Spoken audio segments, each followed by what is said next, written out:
There is something I have to tell you, something I have never told anyone before. I was a passenger on the Titanic, and let me tell you, it was far weirder than the books say. Now, before we get all judgmental and disagree, just hear me out. It all began when me and my friend Rose went to a clothing store in the mall to buy a kitchen appliance for our friend's birthday, which apparently they began to sell. Anyway, after getting their gift and some clothes, we checked out, and it turns out we won a free cruise. After finding out that we won, we were so excited. We quickly exchanged the gift for travel bags, packed, and a few days later arrived at the ship and boarded. We watched as the boarding dock became further and further, as our worries and problems left us, and soon began to bore us, so we went out to our room to unpack. When we got to our room, we knew there had been a mistake.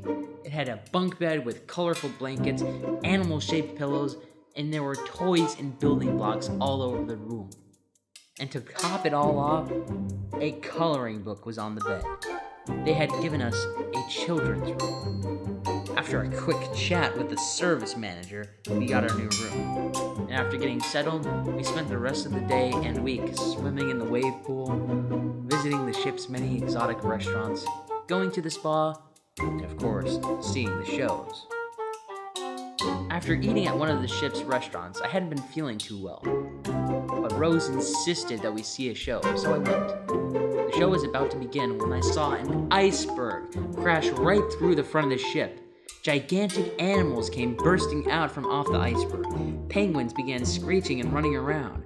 Polar bears ran up to us and viciously gripped children, stealing them from their parents, and pulled them to the iceberg. Walruses began grabbing people as well, and rather than watching this horror show, I threw nearby chairs at them to hold them back, and I even offered them Rose just so I could get away. The next day, I woke up in Puerto Rico with Rose. It turns out that I actually ate something and hallucinated the whole thing. Rose and I were left behind because apparently I scared the passengers by throwing a chair, whatever that means. Now you know my secret, that I am no longer allowed on any Titanic international cruise boats, and that I may have told Rose to ask when the nearest boat would arrive while I secretly stole her luggage and sold it for a plane ticket home. I still haven't heard from her, and I hope she's not still mad, but at least she has a free soap.